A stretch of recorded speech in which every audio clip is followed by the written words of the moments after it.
Welcome to the Today at DC podcast, a podcast series where we discuss passions, projects, people, and perspectives that shape the Dubai college experience.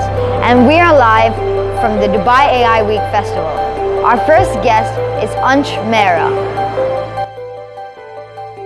Since completing his bachelor's in computer science, Ansh has worked for a YC-backed startup in his early days. He has also been part of several tech hackathons globally. I had the opportunity to sit down and have a candid conversation with him at the Dubai AI Week last month.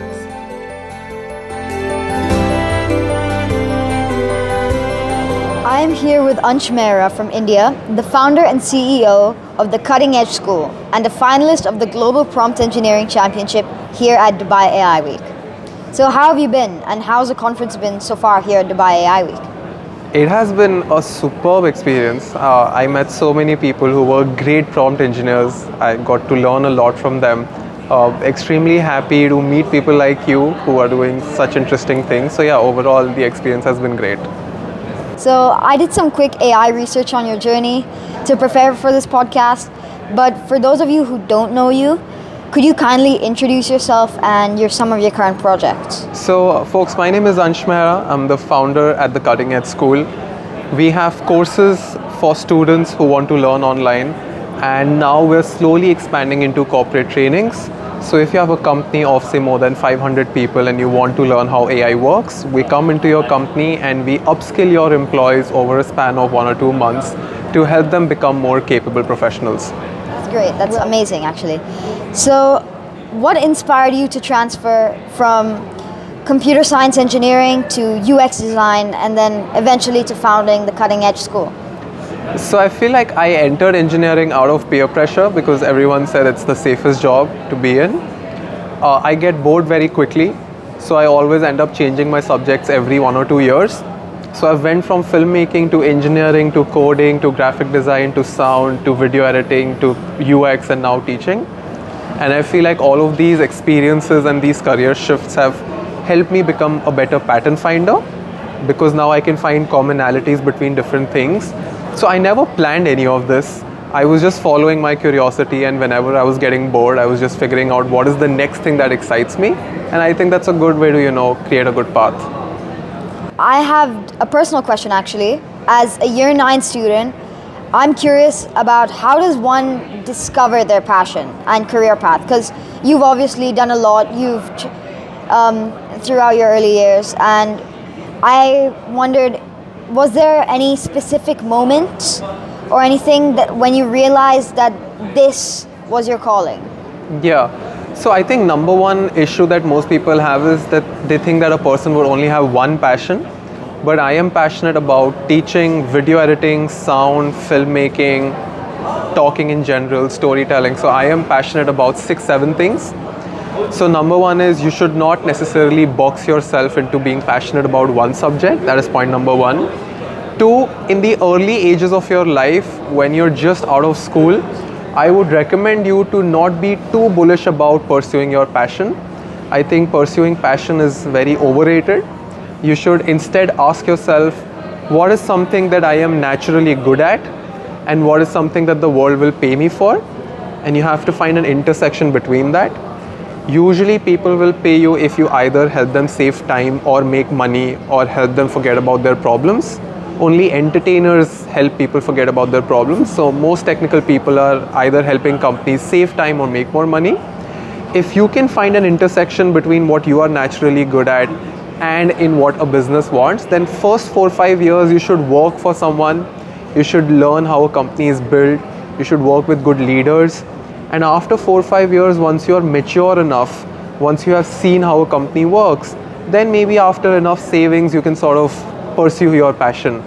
But I don't think pursuing passion from day one is a good strategy, because passions also change with time. Right now you might be passionate about a subject, but by the time you turn 18 your passions will change. By the time you're 24 again your passions will change. You've worked with major organizations here in Dubai, like the Dubai Future Foundation. What unique opportunities do you find in Dubai's AI and design landscape? So I have always been inspired by what Dubai is doing in the space of AI. It's one of those few countries, I think the only country that has an AI ministry. And this is the first time I'm seeing a prompt engineering championship. Most people would not even know what is prompt engineering. And here they are hosting championships for us.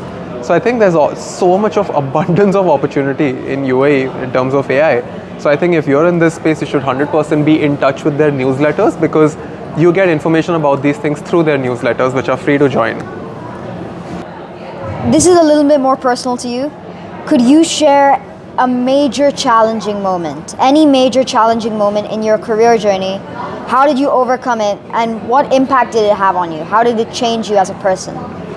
I think my biggest challenge was moving from a full-time job to opening my own company without any backing. So I had zero funds, I had a little bit of savings. I could not go to my family to take money because they had their own stuff going on. So I think the major challenge was to hire great people, but also to make sure that I'm able to pay them on time, which meant that I had to do important deals and I had to make enough videos and get enough views so that the company can sustain.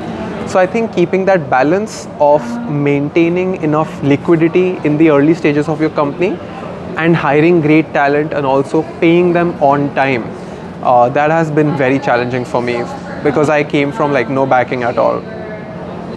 What fundamental principles should young students and young adults start learning now that will remain relevant regardless of any technological changes? So I think number one is taking care of your health, your mental health and physical health, the most important thing. As Naval Ravikant says, a healthy man can wish for 1,000 things, but a sick man will only wish for one thing, which is good health.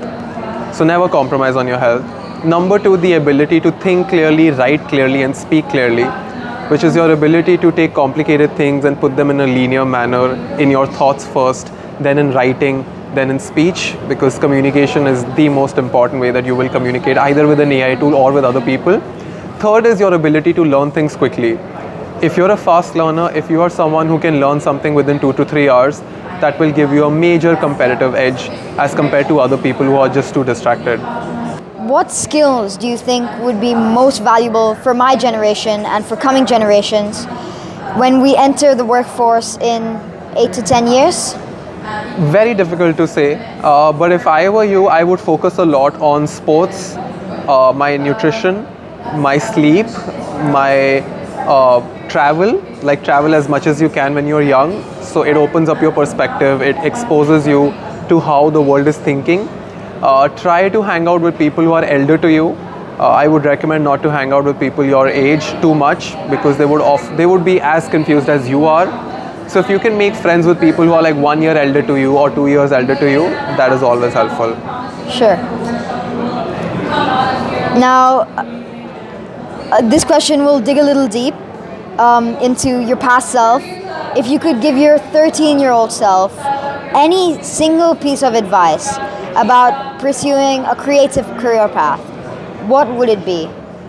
I would recommend my 13-year-old self to enter a boring business. Enter something which is very boring. Most people are attracted towards glamour and fancy things like filmmaking or YouTubing or stuff like that.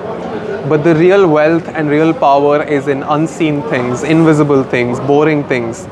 And if you can find interest in boring things, or if you can find something interesting which is boring to other people, that is a big gift. I would tell my younger self, and I already told my younger self when I was 13, to never ever touch either alcohol or smoking or any other bad habit. No matter what happens, stay away from it. Like, your friends will try very hard, very, very hard to make sure that you fall for it. Do not fall for it. It's a complete trap. I have never done anything in my life and I see the difference. Like, I see the difference between me and somebody else who did not take care of his or her health. Okay. Now we're on to our final question of this episode. So, unfortunately, you didn't make it to the top 3 of the Global Prompt Engineering Championship. But if you did, if you had gone out and won the whole thing, what would you have done with the 1 million dirham cash prize? Hire more people for my school. Yeah, that's all. Just hire better talent. That's the only power you'll ever have. Having good people by your side and paying them on time. Great.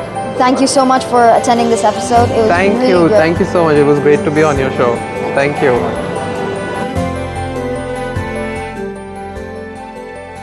A big thank you to the Dubai Future Foundation for hosting the Dubai AI Week.